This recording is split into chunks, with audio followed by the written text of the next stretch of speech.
So here at Sneinton, we say that we're the Sneinton family. We absolutely love each other, and it's real love, it's not pretend. And things like we have pictures of all of our family in the staff room, so that when you sat there and a lesson hasn't gone well, or you just want to sit and have a cup of tea, actually you see pictures of your family, and then you see pictures of other people's dogs or cats or all of those things, and it just makes us, the Sneinton family doesn't just stop between these walls. Actually, we really care about each other, and yeah, it's a great place to be. Yeah, and I think we've got a real culture of openness within that as well. So we trust each other, and we trust each other not to judge if something hasn't gone particularly well. So we've got the opportunity to I could go to Sarah and say, I've just really struggled with my PE lesson this afternoon, and you know, have you got any advice, or just to offload. And it's really nice to be able to do that and not feel like you're going to be judged or pulled up on it or held accountable. It's just okay not to be okay. We've got sort of a wellbeing working group, so it's a really high school priority, and I sit on that, as well as people from all aspects of school life, including administration. So there's lots of different people who come together and talk about wellbeing in school and how it's affecting the support staff and the teaching staff, and we try and come up with solutions for things that are going wrong. And it's an open forum to be able to say, actually, this thing's really impacting on the teachers at the moment. Are we able to consider it and do something about it? And that really comes across throughout the whole school, really. Everyone's... I think our voices are really heard. So things like marking policy, it was when everything was coming in, so many pens in the news, how many pens do we use, what do we need to do for this? And actually Sneinton just said, no, we're not doing that. Actually, let's take it back to what actually matters, and what matters for the children and the staff. And now things like our marking policy makes workload great, and it's meaningful. It's meaningful for us, it's meaningful for the children, and I think we really are listened to. There's so many things about data, and where it was just becoming unmanageable, because especially when Life Without Levels came in, nobody knew what we were supposed to be doing, and actually straight away we had an identity of what we were going to do, and it meant that we do it, and we do it well, and it's meaningful for the children and for the staff. So I think that's the best thing about being here, is that you don't feel like you can't raise an issue. You absolutely can, because you will be listened to, and the best thing for the children and you will be the solution that's chosen. And it means that you don't really forget why you came into teaching. That can keep being in the centre, because we always know that we can go back and say, this isn't the best for the children, and that's the thing that matters the most, and it keeps you here, because you know that you're always doing it for the children. And if you find yourself doing something that's completely pointless, you can say that and go, this isn't having any impact, and that's totally okay. Definitely. And we've got something in the staff room on the other side, so on the other side of the photo wall, which is our shout out board, and this is where there's just loads of pens, and you just write on the wall about somebody. So I know I've written to my TA, thank you for embracing my crazy ideas, because she absolutely does. She just goes with it, and it's like, right, okay, this is what I want to do, how we're going to make it work.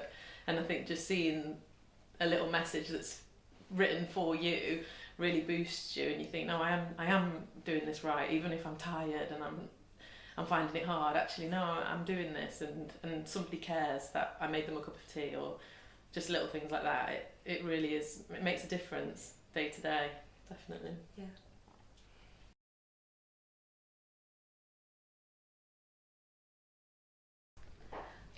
So I feel like I've been really well supported with my professional development here at Sneinton, and that's been in lots of different ways, really, from having opportunities to go out to different networks within our trust. There's loads of different opportunities, not just for talking to other teachers in individual year groups, which for a single form entry school, that's really valuable sometimes, because you get to compare notes with other year 5 teachers and talk about it, but also for subject leadership. For somebody who's relatively new into education, it's brilliant to be able to speak to other subject leaders and compare notes and different things that have gone on.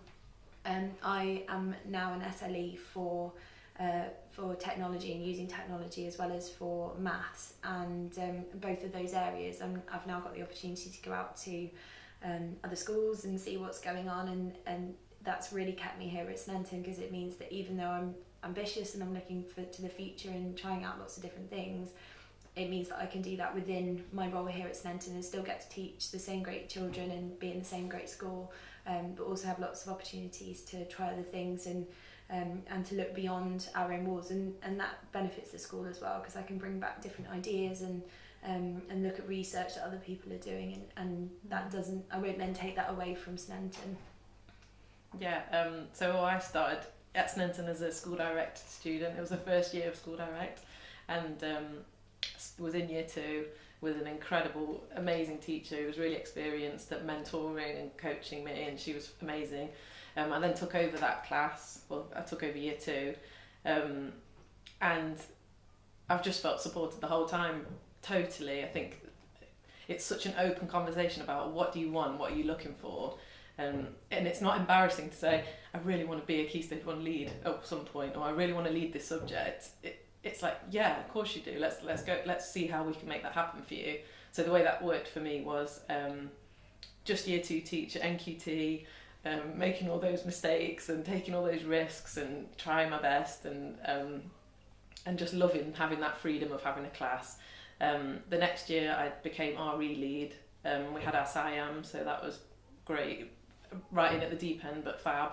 And then I did Pathways to Leadership, which was good to get your foot into what will it be like as a leader. And then the year after that I did a bit more of a rigorous leadership training, where I did Ambition School Leadership, which was a lot of outside seminars, and you had assignments to do. But actually now, as Key Stage 1 lead now, I am using all of that stuff. I'm reading all the books again, because before it was theoretical.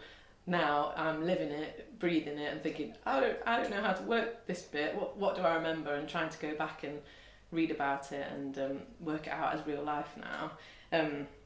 The RE side, a lot of my work has been with the diocese, so I felt amazingly supported in that area. I feel like I lead my school really well, but also now, because I'm an SLE and RE, I'm getting the opportunity to get out there, loads of different schools, not just city schools, schools that have 20 children on roll, or just so different from our cohort that it's just brilliant. I don't know how I'd get into those kind of village schools or county schools if I wasn't part of such a great network and known by the diocese now. So yeah, it's been a great journey, and I think what I said before about it's absolutely okay to show that you're really ambitious, and having those career conversations regularly of what do you want, what are you looking for, so that they're planning.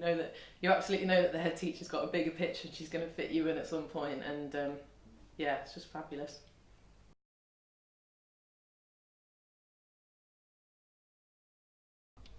So observations in teaching can be a bit of a taboo, and I know a lot of teachers who feel really, really nervous about observations, and they're generally not a pleasant experience, because you just feel like you're being judged and you're being graded and you're being compared against your colleagues. But I really, since coming to Sneinton, I just don't feel like that at all. It was a bit like that in my training year, particularly for the teachers I was working with, and they just really felt that their head teacher was coming in to judge them, and they looked at the number at the bottom of their sheet. But here at Sneinton we don't do it like that. We're not judged as a part of our observations.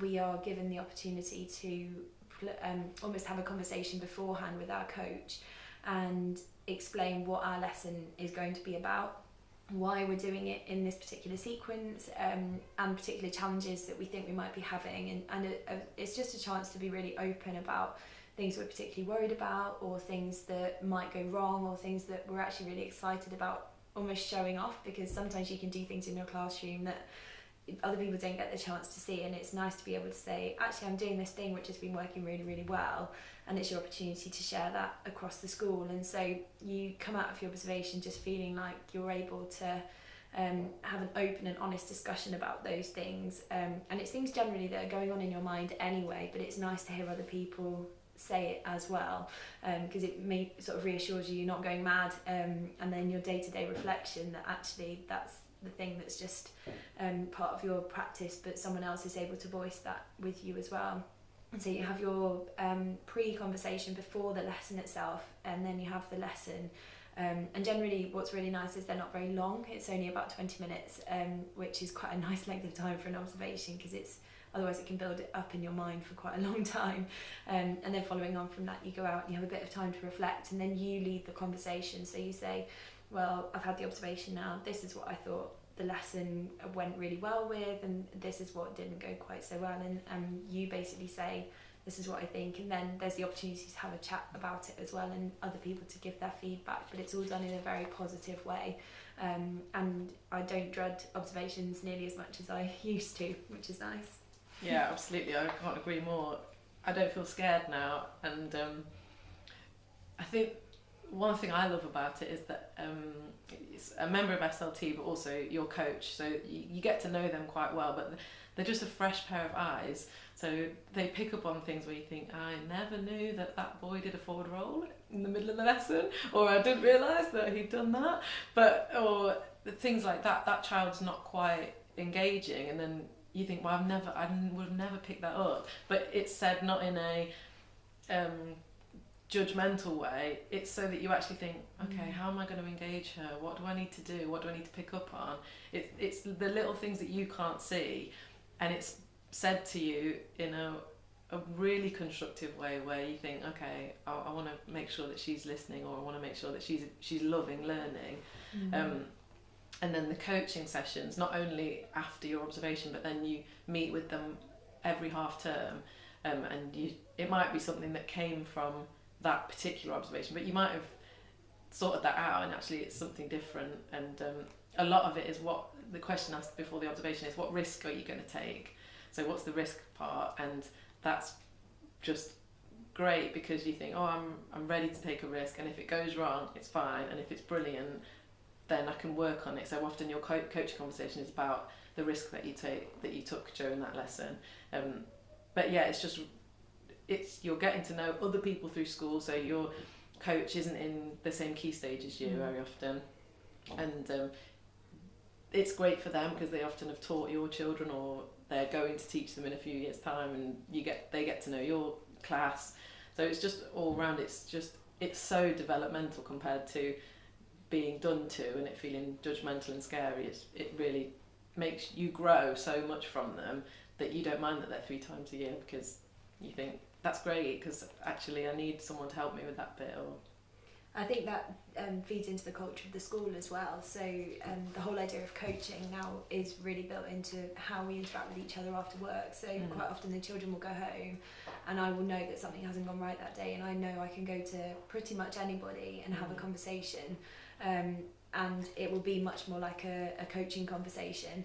And that's just a really helpful thing to be able to do. And so we know that, yes, we've got this time set aside for coaching conversations, but it's also something that just comes through in the culture, because we're also used to talking to each other in that way. And so that means that you're always being developed and always being able to be challenged, and but in a friendly and in a positive way. And I think that's good for everybody, really. definitely.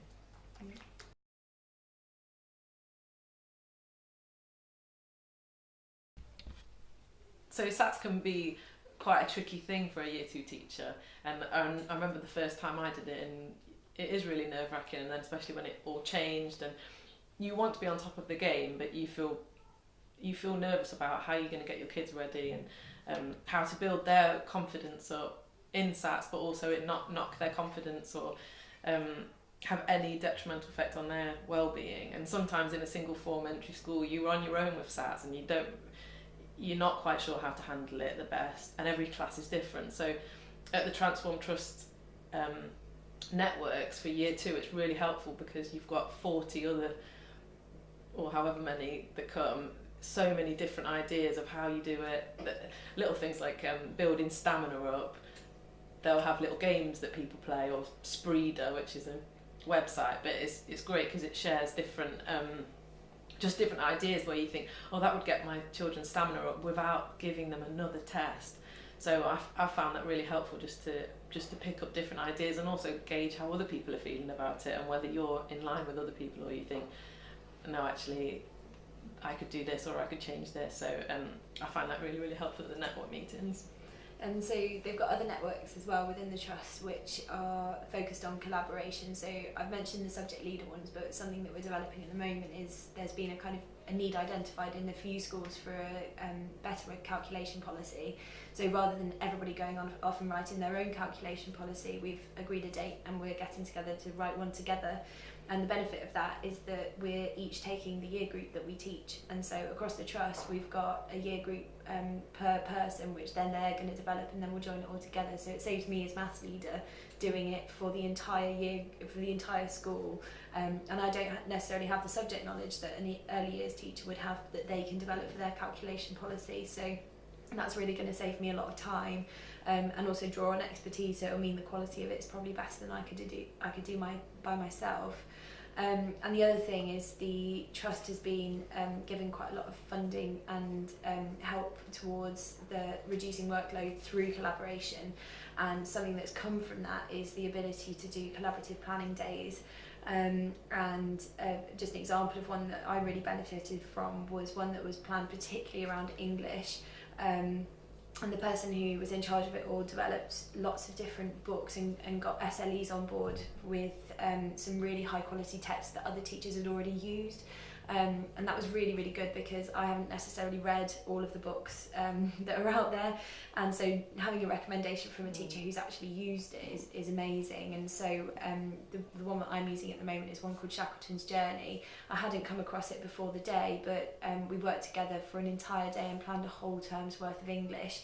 And I'm using it at the moment, and because it's been thought through to include things like reading skills and grammar, links, and covering all of the writing objectives, it's just saved me so much time. And of course I'm tinkering with it and changing it for my class, but I'm not starting from a blank canvas, and because I was involved in the planning process, I'm not also just going from a sheet of planning. So it's actually been really, really beneficial, and we're looking forward to some more planning days a bit like that, but perhaps just for our school we're looking at doing that with our TAs, just making sure that we've got time with them to really talk about our planning and how things are going.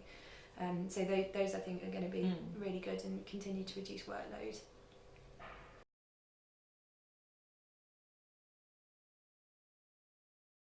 So our journey with school dogs started about 4 years ago, where we had reading dogs to build up children's reading, and then we got Star, who is brilliant, and she was brought in for forest schools.